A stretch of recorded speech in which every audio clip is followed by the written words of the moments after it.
देश में अगर आज के दिन सबसे ज्यादा अगर खेलों का आधारभूत ढांचा मजबूत हुआ है, सबसे ज्यादा सुविधाएं खेलों और खिलाड़ियों को अगर दी गई है, तो हरियाणा प्रदेश के अंदर दी गई है। इसको निश्चित रूप में आगे बढ़ाया है और आगे बढ़ाने की आवश्यकता समय के अनुसार रहती है। उसको आगे बढ़ाने का काम हमारी सरकार निश्चित रूप से करेगी। जैसे कि आप इसमें युवा जो लड़के हैं, लड़कियां भी हैं, इसमें पार्टिसिपेट करते हैं, उनका मनोबल बढ़ता है, जैसे आप उनको सपोर्ट करते हैं गेम के अंदर। लेकिन एक ऐसी घटना हुई है, अभी धमतान साहिब की लड़की थी चाहत नैन, जिन्होंने अंडर 17 में पार्टिसिपेट किया था आइस स्केटिंग गेम के अंदर, तो उनके साथ वहां पर गेम के अंदर धक्का दे दिया था, उसको मतलब न्याय मिला क्या? देखिए, वो मेरे से मिले थे वो, और मैंने खेल मंत्री जी के संज्ञान में भी बात करवाई थी।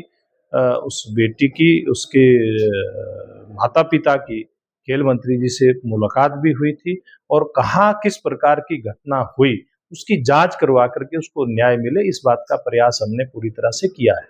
रजिस्ट्रेशन हो उसके लिए क्या? देखिए, उसके लिए मैं आपसे एक अपील करना चाहता हूँ, आपके माध्यम से सब हमारे युवा खिलाड़ियों से अपील करना चाहता हूँ कि बहुत बड़ा एक प्लेटफार्म आपको ये मिल रहा है। आप जो 12 गेम जैसे मैंने बताए हैं, उन गेमों के अंदर आप रजिस्ट्रेशन करेंगे तो निश्चित रूप में आपको ब्लॉक से लेकर के और आपको लोकसभा स्तर पर खेलने का मौका मिलेगा।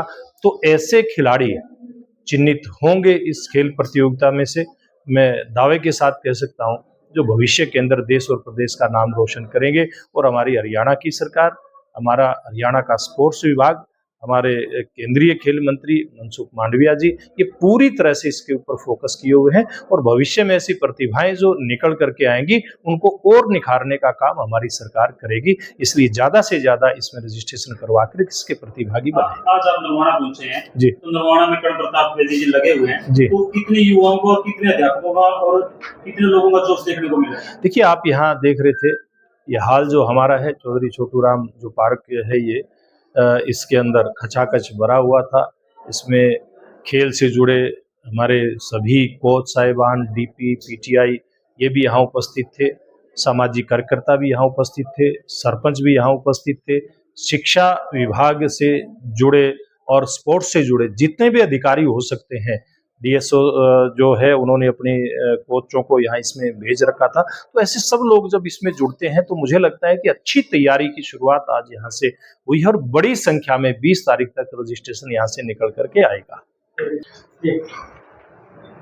सर, जो सांसद खेल महोत्सव चला हुआ है पूरे भारत के अंदर, उसमें बीजेपी पार्टी अपना पूरा प्रचार कर रही है, इससे युवाओं को कितना जोश मिलेगा, कितनी प्रेरणा मिलेगी और कितने नशे से दूर होंगे, देश को कितनी प्रेरणा मिलेगी?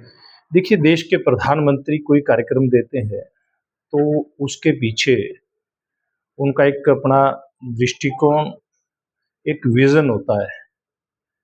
अब देश के प्रधानमंत्री जी का मानना है, और हम देशवासी भी उनकी बात में अपनी बात को सम्मिलित करके, क्योंकि उन्होंने 11 साल के अंदर जिस प्रकार का नेतृत्व देश को दिया है, जिस प्रकार से एक बीमारू अर्थव्यवस्था से वो देश को चौथी बड़ी दुनिया की अर्थव्यवस्था के रूप में उभार करके लेकर के आए हैं, वैश्विक स्तर पर जिस प्रकार के हालात और जिस प्रकार की स्थिति भारतवर्ष की थी, उस सारे से बाहर निकाल करके लेकर के आए। तो हम विश्वास के साथ कह सकते हैं कि प्रधानमंत्री जी का जो विजन है 2047 तक विकसित भारत का, ये 100% पूर्ण होगा, और उसी अपने लक्ष्य को पूरा करने के लिए देश के प्रधानमंत्री जी की ये सोच है कि समाज के सभी वर्गों को साथ लेकर के चलना, और खास करके जो 4 वर्ग आते हैं, जिसमें युवा है, महिला है, किसान है, गरीब है, इन सब को लेकर के अगर आगे बढ़ा जाए तो देश को 2047 तक विकसित भारत बनने से कोई दुनिया की ताकत रोक नहीं सकती। और इसीलिए उन्होंने फिट इंडिया, हिट इंडिया, खेलेगा भारत, बढ़ेगा भारत, खेलेगा भारत, खिलेगा भारत, इस प्रकार के स्लोगन देने का काम किया है, और युवाओं को मुख्य धारा में जोड़ करके खेल के क्षेत्र के माध्यम से, और ऐसा एक प्लेटफॉर्म उपलब्ध करवाना। आप कल्पना करिए कि हरियाणा की अगर सभी पंचायतों में इस प्रकार से खिलाड़ी किसी न किसी खेल में भाग लेकर के आगे बढ़ते हैं, देश भर के 6 लाख से ज़्यादा गांव और नगर महानगरों के हमारे बेटे बेटियां खेल के मैदान में अपना जौहर करते हमें दिखाई देते हैं। तो आप कल्पना करिए कि 21 सितंबर से जो एक खेल शुरू होगा, जिसका रजिस्ट्रेशन ऑनलाइन शुरू हो चुका है, 20 सितंबर तक इसका रजिस्ट्रेशन चलेगा और 25 दिसंबर तक ये पूरा आयोजन, लगभग 100 दिन आज से अगर हम गिनती करते हैं तो इसमें लगेंगे। तो कैसा दृश्य पूरे भारत में खेल के मैदानों में, गांव देहात शहरों में आपको दिखाई देगा, आप कल्पना कर सकते हैं। देश की एक बड़ी ताकत खेलों के साथ जुड़ करके, और जैसे देश के प्रधानमंत्री जी ने कहा भी है और संसद के अंदर करके भी दिखाया है कि गैम्बलिंग और ऑनलाइन गेमिंग के खिलाफ जो एक बुरी बीमारी, नशे से भी खतरनाक बीमारी होती जा रही थी युवाओं में, उसके ऊपर कानून बनाया है ताकि युवा उससे विमुख होकर के और खेल और अन्य गतिविधियों के साथ जुड़े। देश का युवा कहीं अगर नशे की तरफ भटकता दिखाई देता तो उसको वहां से विमुख करके और खेलों की तरफ उसका रुख हो। ये सारे सोच के साथ प्रधानमंत्री जी ने इतना बड़ा आयोजन करवाया। मैं निश्चित रूप से कह सकता हूँ, चाहे हरियाणा की बात करें, देश की बात करें या सिरसा लोकसभा क्षेत्र की बात करें, एक भव्य आयोजन सांसद खेल महोत्सव के नाते होगा।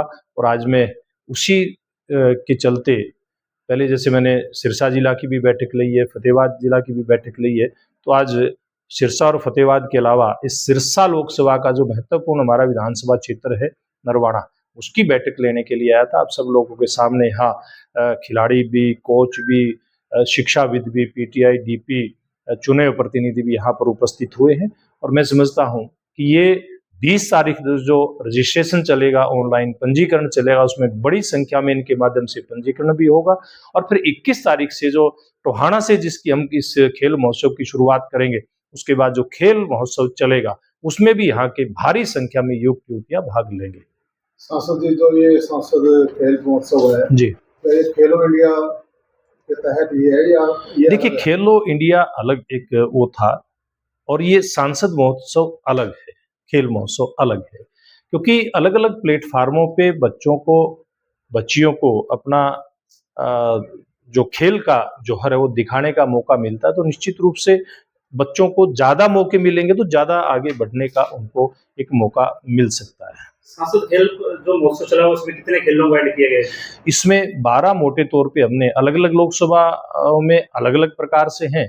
इसमें 8 खेल कम से कम हम लोगों को सुझाए गए हैं, और जो सुझाए गए खेल हैं उसमें से हमने इसमें 12 खेलों को इसमें लिया है। वॉलीबॉल है, फुटबॉल है, नेशनल कबड्डी है, हॉकी है, खो खो है, 10-10 ओवर का क्रिकेट का मैच है, हैंडबॉल है। ये टीम गेम हुए। फिर व्यक्तिगत गेमों में भी चाहे बॉक्सिंग है, 100 मीटर की रेस है, 400 मीटर की रेस है, जेवलिन थ्रो है, शॉर्ट पुट है, लॉन्ग जंप है। तो ऐसे कुल मिलाकर के 12 खेलों को इसके अंदर शामिल किया गया है। और ये पहले जो गांव स्तर पे और नगर स्तर पे जो रजिस्ट्रेशन होगा, उनको फिर ब्लॉक के ऊपर खिलाया जाएगा, और ब्लॉक से जो प्रथम और द्वितीय स्थान पे आएंगे उनको फिर विधानसभा पे खेलने का मौका मिलेगा, और विधानसभा पे अलग अलग खेलों में जो प्रथम और द्वितीय आएंगे उनको फिर लोकसभा में मौका मिलेगा खेलने का। तो ऐसा एक बड़ा टूर्नामेंट, ये बड़ा एक खेल महोत्सव होने जा रहा है। सांसद जी, हमारे देश में खेल प्रतिभा की कोई कमी नहीं है जी, लेकिन जो इसका ये व्यापारीकरण हो गया है, मतलब जगह जगह कोचिंग सेंटर खुल गए खेलों के लिए, मतलब मेरा कहने का मतलब है कि गांवों तक सरकार ऐसे प्रोग्राम क्यों नहीं लेके जा रही? देखिए, ये उसी का हिस्सा है। अब आपने देखा होगा इन पिछले लगभग 10.5-11 सालों में कितने ही गांव के अंदर जहां खेल का मैदान एक किस्म से उपेक्षित था, वहां व्यायामशालाएं, योगशालाएं बनाने का काम हमारी सरकार ने किया है। चाहे देश की सरकार की बात करें, हरियाणा की सरकार की बात करें, आज हरियाणा प्रदेश में हजारों हजार इस प्रकार के स्थान आपको मिल जाएंगे जहां सरकार ने व्यवस्थाएं खड़ी करी हैं ताकि बच्चे खेल सके। खेल नर्सरियां खोल करके ग्रामीण स्तर तक भी खेल नर्सरी